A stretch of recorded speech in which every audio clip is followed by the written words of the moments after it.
After more than 21 years without a competitive meeting, Cardiff City finally reacquainted themselves with their Welsh rivals, Wrexham, and came away with a hard-fought 2-1 victory in the Carabao Cup.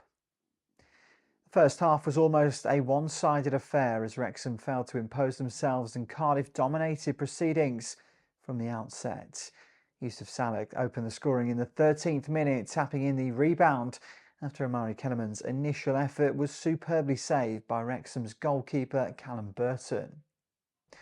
The Bluebirds created multiple chances in the opening 20 minutes, testing Burton and rattling the bar via Ruben Colville. The home side looked disjointed and unable to string passes together.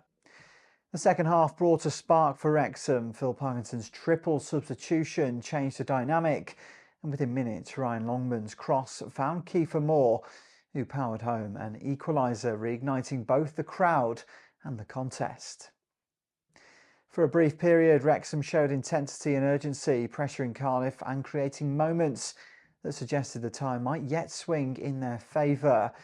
However, the comeback proved short-lived, while Will Fish rose at the back post to connect with a Joel Bagan cross, volleying home the decisive goal and restoring Cardiff's advantage. Despite some late pressure, Wrexham were unable to find a second equaliser, leaving them to reflect on a performance that failed to meet expectations.